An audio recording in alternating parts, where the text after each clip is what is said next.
Good morning, HD562. Hope all is well.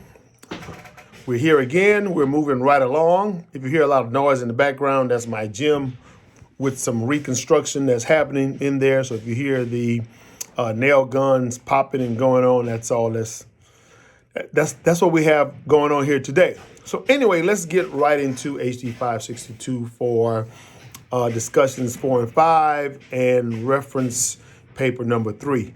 As you all know, after reference paper number 3, you have a minute before there's another paper that's actually due.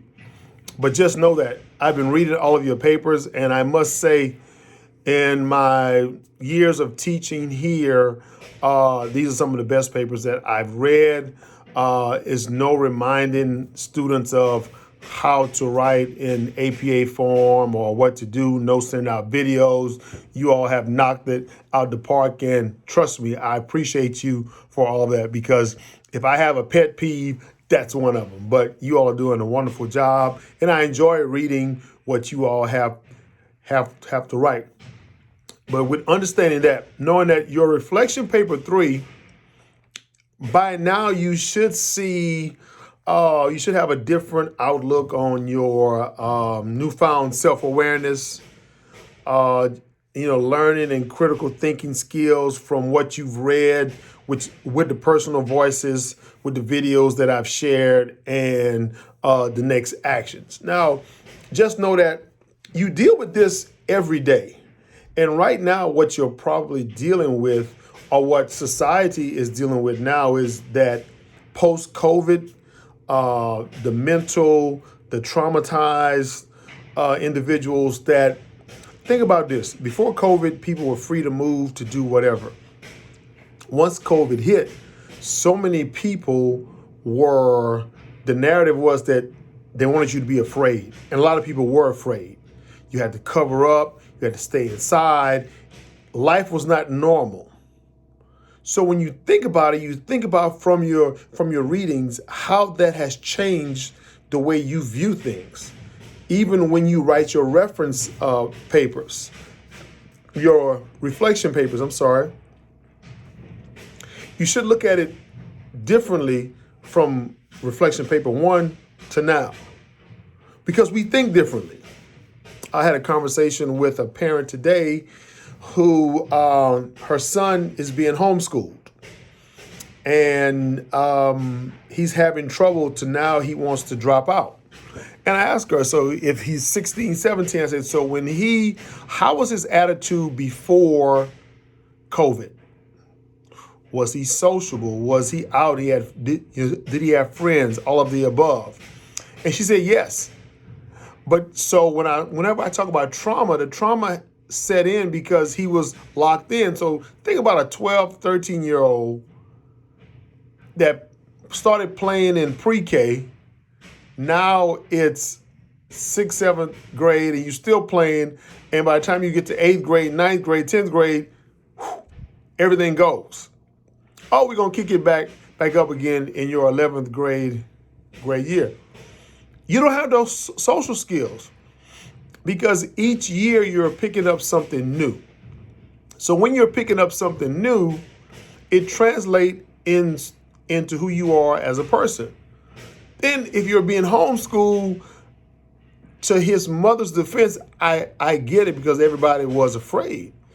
But if you're not put back in regular school, then that's another piece of the social pie that you've missed. So when you're writing your reflection papers, really dig deep, and reflect on your own self-awareness, your newfound self-awareness, because of what happened pre and post to you, mentally, physically, financially. It's a piece of that in there for all of us. How's your learning now? How's your critical thinking? Are you more critical than you were before COVID, or during COVID, or after COVID? So I'm loving your papers, just asking for more meat. I want to make you think outside the box. If you see where some of your papers have not been graded yet, especially in your discussions, remember, you have to answer 2 or more of your classmates. I know it's only 5 of you, but if you only answer one classmate, I haven't graded them yet. So if you don't have a grade, you'd probably need to go back and take a look at the discussion and answer, respond to someone else. I will eventually grade it, but I'm trying to give you the benefit of the doubt. I know some of you have been ill, not feeling well.